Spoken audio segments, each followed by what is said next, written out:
आत्मा की शांति की दुआ ज़रूर कीजिएगा। दुखद खबर इस समय जेके चैनल के माध्यम से देखते हुए परिवार यहाँ पर है। जिस तरह से कल देर रात एक भीषण सड़क हादसा होता है जिसमें एक युवक की जान चली जाती है और ये उनके रिश्तेदार और इनके साथी जो है वो इस समय मौजूद है।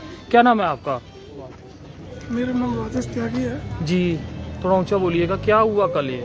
कल हम किसी काम से कुंजवानी आए हुए थे जी। बाद में वहाँ से तो लौटते टाइम कुंजवानी से निकलते ही बाबा पीर दरगाह के पास में एक ट्रोला खड़ा था।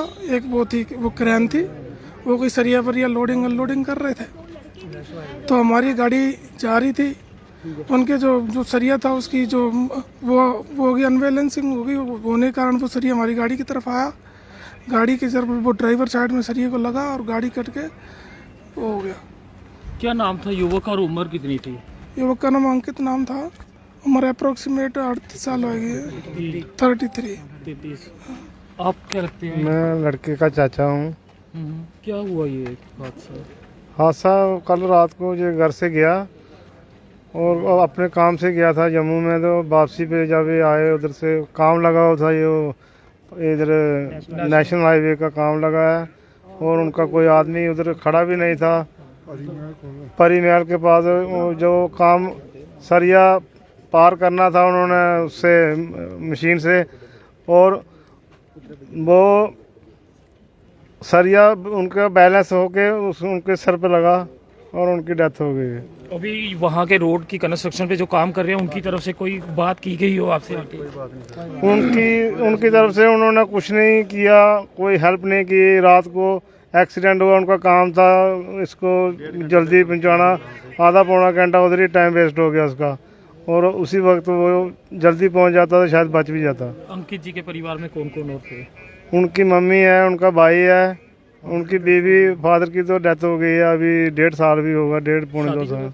हाँ, शादीशुदा तो छोटे छोटे बच्चे रह गए हैं। बच्चे 2 हैं, एक लड़की है 4 साल की, एक लड़का है 1.5 साल का। देख सकते हैं दुखद हादसा जो है वो कल देर रात गंग्याल कुंजवानी में पेश आया और एक युवक इसमें अपनी जान गंवा चुका है। परिवार में रोष है क्योंकि परिवार का साफ कहना है लापरवाही जो है वो है। क्या कहेंगे सर ये लापरवाही को लेके? ये नेशनल हाईवे अथॉरिटी की लापरवाही है जिसके कारण ये हादसा हुआ। जी, बहुत अच्छा लड़का था, हमारा छोटा भाई है। जी जी। तो अभी तक कोई पुलिस अपने काम में बिजी था वो, तो काम के लिए ही गया था। तो दोनों उसके साथ, उसके जो कोलीग थे साथ में बैठे थे। जैसे हेडरे ने सरिया उठाया था, कहते हैं बंडल उठाया था ऊपर, तो जैसे गाड़ी बिल्कुल 20 की स्पीड थी, कोई 30 की, कोई ज़्यादा नहीं थी। उनकी नेशनल हाईवे की तरफ से कोई भी बंदा उधर खड़ा नहीं था जो कि उनको इशारा देता कि रुक जाओ या चलो। जब कोई बात होती है, कोई बंडल आगे पीछे करना, उनको काम रात को करना है, उनको कोई साइन बोर्ड होना चाहिए, कुछ होना चाहिए। इस नेशनल हाईवे अथॉरिटी की वजह से ही, इस काम की वजह से ही ये आज हमारा बच्चा जो है चला गया। तो जिस तरह से आप बता रहे हैं कि लोहे के सरिये के बंडल उतारे जा रहे थे, तो गाड़ियां तो रोकनी चाहिए थी। वहाँ पे कोई शख्स होना चाहिए था जो रोकता कि आगे कोई बड़ा। उनकी तरफ से कोई बंदा नहीं था उधर, कोई लेबर का बंदा नहीं था। हालांकि उधर इसका एक्सीडेंट हुआ, हिट किया सरिये ने, सरिया वापिस उस गाड़ी को लगा, हिट करके वापिस चला गया। और बच्चा फिर भी, उसके बावजूद भी, गाड़ी चल रही थी, बिल्कुल स्लो में थी, उसने हैंड ब्रेक भी उठाई। स्टीयरिंग साथ में लड़का बैठा था, उसने स्टीयरिंग पकड़ लिया, हैंड ब्रेक उठा के, और उसकी गाड़ी जाके थोड़ी सी आगे जाके रुक गई। आधा घंटा, कम से कम भी आधा घंटा लड़के बता रहे हैं कि उधर वो डेड बॉडी वैसे पड़ी रही।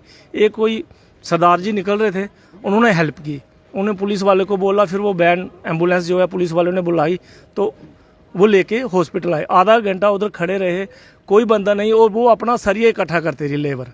अच्छा, ये नहीं उन्होंने कहा कि शव को या युवक को बचाने की कोशिश करें? उनकी तरफ से कोई हेल्प नहीं, कुछ नहीं आए पास में।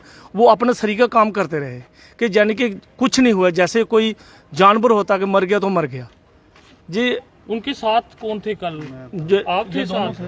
और किस पे जा रहे थे आप? हमारे पास बोलेरो गाड़ी थी जी। तो हम अपनी किसी काम से जम्मू आए थे, तो हम वापस जा रहे थे बिल्कुल आराम से। तो जैसे हम पीर बाबा के पास पहुंचे तो वहाँ पे वो ट्राले से सरिया अनलोड कर रहे थे, तो उन्होंने हाइड्रा से उठाया हुआ था सरिया। वो जैसे ही अनबैलेंस हुआ उनसे सरिया, वहाँ पे हमें कोई इशारा देने वाला नहीं था कि आगे कोई काम चल रहा है, कोई कुछ था। वो अनबैलेंस जैसे हुआ, वो झूल रहा था ऐसे, तो झूलते ही गाड़ी के ड्राइवर सीट में जो भैया चला रहे थे गाड़ी खुद, वो आके यहाँ पे वजह। अच्छा, ये खुद गाड़ी चला रहे थे? जी, ये खुद गाड़ी चला रहे थे। मैं पीछे बैठा था और ये भाई मेरे साथ थे, ड्राइवर साथ के सीट के साथ बैठे हुए थे बिल्कुल। और जैसे गाड़ी हिट हुई तो गाड़ी तो चल रही थी पहले ही, भैया तो ऑन स्पॉट वहाँ पे ही जो मतलब घायल हो गए थे। तो गाड़ी आके रुकी थोड़ी आगे जाके, हमें किसी ने नहीं कोई हेल्प नहीं हुई, कोई कुछ नहीं हुई। और एक सरदार जी थे जिन्होंने गाड़ी रोकी, और मेरा फ़ोन तो गाड़ी में गुम हो गया उसमें जैसे एक्सीडेंट हुआ, और इनका फ़ोन स्विच ऑफ था पहले ही। तो भैया का फ़ोन का लॉक नहीं था, तो उन्होंने फ़ोन किया तो एम्बुलेंस आई। अगर वो ना होते तो शायद हम यहाँ भी ना पहुँचते। तो ये अंकित जी रहने वाले कहाँ के हैं? ये राया सुचानी के रहने वाले हैं। तो रात को ये किस तरफ जा रहे थे? जी सर, हमारा कंस्ट्रक्शन लाइन का काम है, जी। तो हम किसी काम से जम्मू आए थे। अच्छा। और हम यहाँ से वापस जा रहे थे घर वापस जा रहे को। थे? जी जी पीर बाबा चौक के पास ही जी जी बिल्कुल बिल्कुल वहीं पे। तो दुर्भाग्यपूर्ण रहा कि किस तरह से बोलेरो गाड़ी में ये युवक जो थे वो कल आ रहे थे और उसी बीच इनकी जान जो है वो चली गई है। आत्मा की शांति की जरूर दुआ कीजिएगा। और जिस तरह की लापरवाही का इल्जाम परिवार द्वारा लगाया जा रहा है, और ये वही युवक जो कल उसके साथ थे, हालांकि ड्राइवर सीट पे वो बैठे थे और ये साथ उसके बैठे थे, मगर किस्मत को कुछ और ही मंजूर था। जिस तरह से एकाएक बड़ी मशीन से वो सरिये की रॉडें उतारी जा रही थी और वो रॉडें जो है वो सीधा आके उस युवक जिनका नाम अंकित है उनके माथे पे आके लगती है, और जिसके बाद उनकी जान चली गई। मगर दुर्भाग्य ये रहा कि इतनी बड़ी लापरवाही जो है, जो कि ये इल्जाम लगा रहे हैं कि वहां इनकी गाड़ी को रोका ही नहीं गया। अगर क्या लगता है ये गाड़ी को रोका जाता तो ये हादसा बिल्कुल नहीं होता सर। अगर कोई हमें इंडिकेट देता या कि हम यहाँ पे काम चलते तो हम गाड़ी पहले ही रोक लेते। तो उन्होंने ना कोई वहाँ पे आदमी था, ना कोई इंडिकेटर था, ना कोई लाइट थी, और बिल्कुल